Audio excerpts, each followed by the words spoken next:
जब भगवान राज्य प्रसन्न हो गया तो सब कुछ मिल गया, और परमात्मा रूठ गया तो सब छूट गया। तो सबसे पहले हमने ये डर कर रहना चाहिए कि भगवान रुष्ट ना हो। रूठो जग सारा, रूठो ना परमेश्वर हमारा, इन्हीं का है।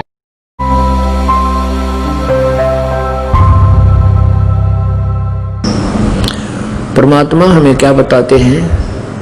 जैसे मोती ओस का ऐसी तेरी आवे, गरीबदास कर बंदगी बहुर न ऐसा दावे। आगे गए ना बावड़े रहते भी सब जान, बिन परमेश्वर की बंदगी कहीं ठोड़ ठिकाना ना।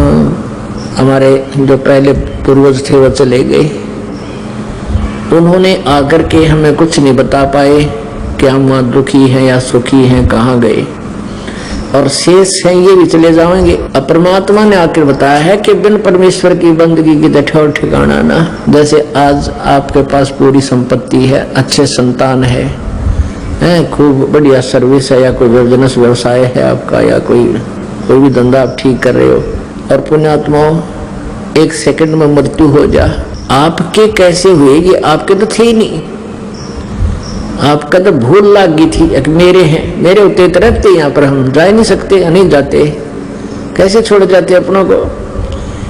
तो काल ने हमें या भूल भुलैया में उलझा रखा है। इस भूल भुलैया को समझाने के लिए परमात्मा रह रहकर हमें ज्ञान देते हैं, और क्या याद दिलाते हैं?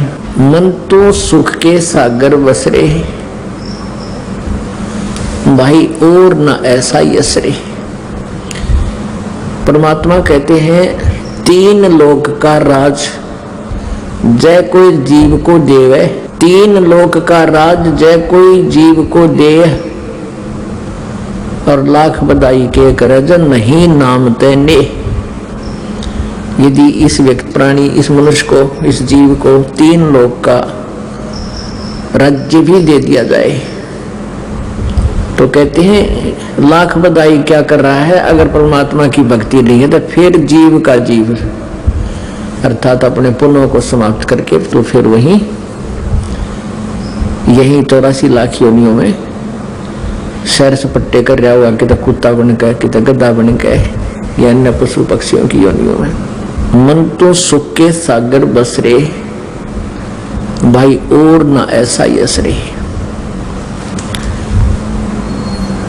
भाई सर्व सोने की लंका होती और रावण से रणधीरम, एक पलक में राज विराजी और जम के पड़े जजीरम।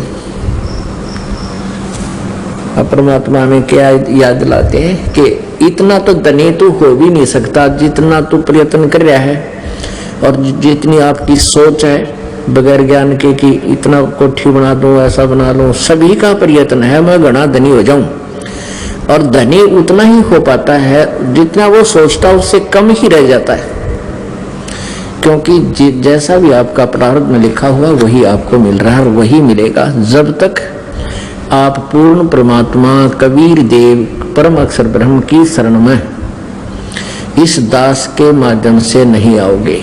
तब तक आपको प्रारब्ध ही मिलेगा, चाहे आपके पिछले संस्कारों से आप कितने ही, चाहे पूरी पृथ्वी के राजा भी बन जाओगे, लेकिन अन्य जो प्राणी हैं वो कितना प्रयत्न कर लो, उनके भाग्य से अधिक नहीं मिलेगा।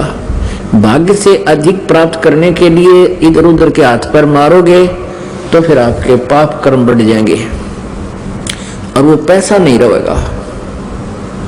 वो जो पैसा आपके भाग्य में नहीं है, और आपने इधर उधर से चोरी, ठगी, मिलावट, 2 नंबर का काम, रिश्वत वगैरह करके, डाके मार के वो ले भी लिया, वो पैसा नहीं रहेगा, ये गारंटीड बात है।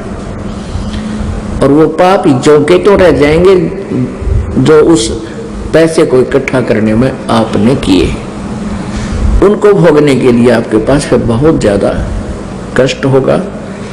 कि तो किसी का गधा बनेगा, कभी किसी का बैल बनेगा, फिर वो पूरे करने पड़ेंगे। और परमात्मा कबीर जी की शरण में आने के बाद आपको आपकी किस्मत से अधिक देगा भगवान, आपके भाग्य से अधिक देगा। उसके हाथ में कलम है मालिक के में, लेकिन वो देवेगा कैसे? जब आपकी सच्ची श्रद्धा परमात्मा में बन जाएगी। तो परमेश्वर क्या बताना चाहते? मान लीजिए तेरे प्रारब्ध में सुख है, जैसे रावण के पास पूरी सोने की लंका थी, सर्व सोने की लंका थी, वह रावण से रणधीरम, यानी एक योद्धा सूरवीर भी था रावण, और एक पलक में राज बिराजी, फिर काल के पड़े तदीरम। सत साहेब जी सब्सक्राइब कीजिए हमारे YouTube चैनल को और बेल आइकॉन को दबाना ना भूलें, ताकि वीडियो की नोटिफिकेशन मिल सके आपको सबसे पहले। सतगुरुदेव की जय। सत साहेब।